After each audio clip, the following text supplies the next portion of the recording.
what we're doing about it, I think all TV networks should drop the fighters, no matter what the promoter says, drop the fighters.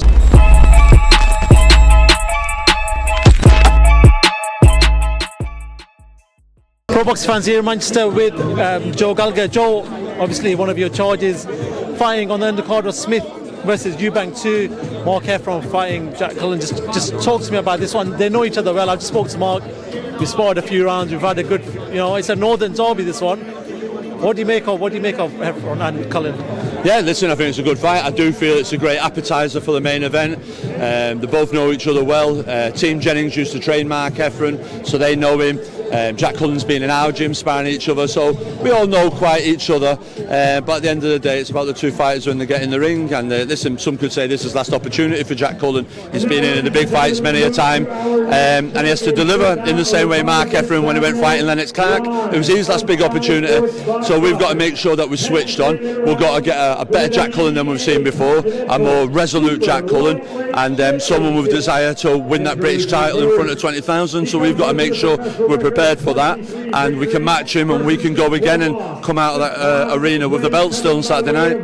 You said resolute there, and I think that's a good way of describing Jack Cullen. Obviously he's been around, done a lot of rounds, but is that what you're anticipating? You are going to anticipate maybe you're going to have to go to the later rounds. We know Mark's got power, we've seen the power in the past, but do you feel like this one might just be that fight that goes to the later rounds?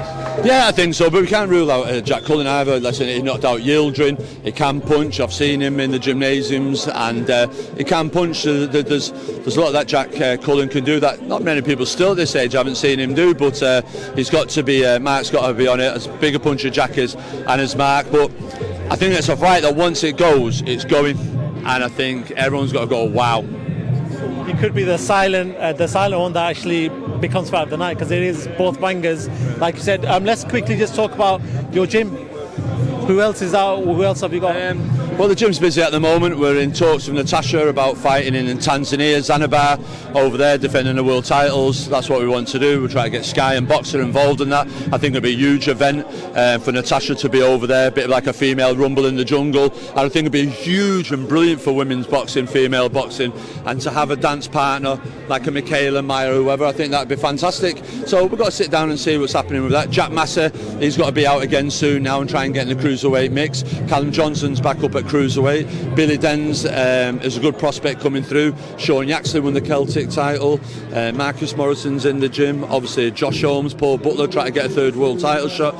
So the gym's very busy at the moment. How is things going at the Champs Camp? Obviously it's a gym that I know quite well, because I used to live, I stayed in Manchester for a good couple of years, a place I used to go. It's really good now, so we've just nearly had the mural nearly finished now in Princess Park where you're filling it, so that looks good, yeah, so it's going very well at Champs Camp. Do you want to talk about other things in boxing with yourself quickly? First of all, talking about drug testing, we see that in the last couple of weeks we've had a few others. Alicia Baumgartner's one of them. Robert Hellenius, which is a surprise to myself, who was taking Dillian White's position, who failed a drug test, also had adverse findings. What do you make of this? Is this good for boxing in the sense that we're finding out who these people are? Or is it just the fact that we're in a bad state right now? Listen, it's good that we find out, but the fact that they're feeling comfortable to take it, we don't know how there's going to be fast before, but what we're doing about it, I think all TV networks should drop the fighters, no matter what the promoter says, drop the fighters, and that's it. That's it. It's got to be, we've got to lead and be fast and hard, and that's it. Drop them. That's it. If no trainer trains them, manager manages them, promoter promotes them, or TV shows them, that's it. Career's done, and that's the way that we're going to do. Look at the huge stick when you look back at years ago, Ben Johnson, and a 100-metre sprint. Yet we're having fighters every week at world level popping. Something needs to be done, and otherwise it's losing all credibility, boxing. It's losing all credibility, and everyone's just thinking, well, they're doing it, I'm doing it, and it's just testing's got to be more thorough, and the punishments have got to be a lot stronger, and until they do that, then we're not going to deal with it. I know that fighters are still fighting the case and trying to obviously fight the name and make sure they can fight the name. But if I pull you over by a police officer on either the road and you test positive for alcohol, no matter what you can fight, saying, oh, he had a cranberry, or he had this, or I drank at 2 o'clock in the morning, and you still failed the breathalyzer test. It don't matter what you can do or say, fail the breathalyzer. And the Conor Bin thing when they say he's cleared of what?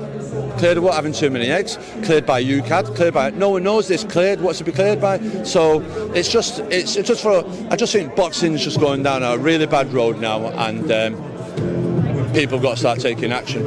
It's concerning because you've got a fair few fighters. You've obviously had some world level fighters, world champions in your gym. When you know this is a situation where they're punching their heads, so you potentially can kill someone in the ring. It's frustrating because I know you're very, very passionate about your fighters. Yeah, it's like I think everyone in boxing is passionate about their own fighters. At the end of the day, that's somebody's father, somebody's husband, somebody's son that's going in the ring, and you just want a level playing field. And you got popped. You're all grown-ups. We're not talking about 12-year-olds that have gone to a sweet shop and bought the wrong type of sweets or drank the wrong type of drink.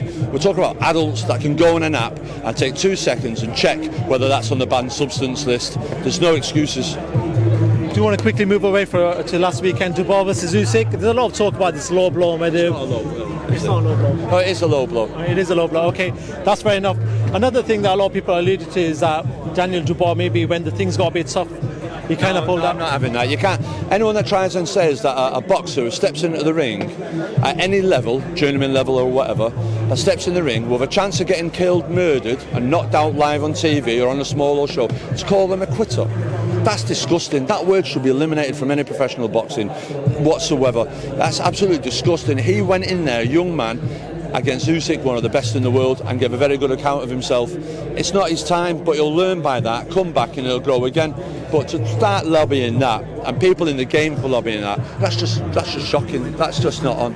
I was watching an interview where Eddie Hearn was saying, listen, when things get a little bit tough for him, maybe his confidence goes. Do you feel like that is the case with Daniel Dubois? Maybe he's a bit, he's not got the experience at the top level yet. When things get a bit tough, that his confidence does go in a fight. No, I think it's learning. He hasn't lost. He hasn't lost to someone that's no good. He's lost to a Hall of Famer, an undisputed cruiserweight. It's like it's lost to a Hall of Famer. Where's the thing? You can pride in growing that and look back what you've done wrong and grow again and come again. What's it, 25? Heavyweights don't start peaking until the 30s. Do you understand? It's like, yeah, it's not. Final one before I let you go. I do need to talk about Anthony Joshua, seeing as we're talking about the heavyweights. What do you make about this new Joshua? Do you like what you're seeing in regards to the skill set that he's producing, or do you feel like there's still this big lack of confidence when he's in range? He's not throwing them hands as much as he'd like to. What do you put it down to? I don't know. This seems with a very good coach, Derek James. They're doing work over there. He seems to be having some type of relationship with him, getting inside work in his head. But I like Anthony Joshua. But if you were saying, was that a good performance after his 12th fight? I'll say, yeah. For his 12th fight, yeah, but not for someone that's a 2-time world heavyweight champion. And let's be right, he only knocked Oleksandr out because Oleksandr was shattered. Oleksandr was like knackered, done his bit and shattered. And I just think to myself, yeah, I just think it shows the gap's getting bigger and bigger, that he's not in that Wilder Fury league at the moment. I was going to ask you actually, AJ Wilder, what happens in Saudi next year? That's just a silly question, that we all know it, so don't bother asking it. Joe Gallagher, always a pleasure talking to yourself. Thank you very much, and we'll see you on Saturday night. Thank you very much. Thank you.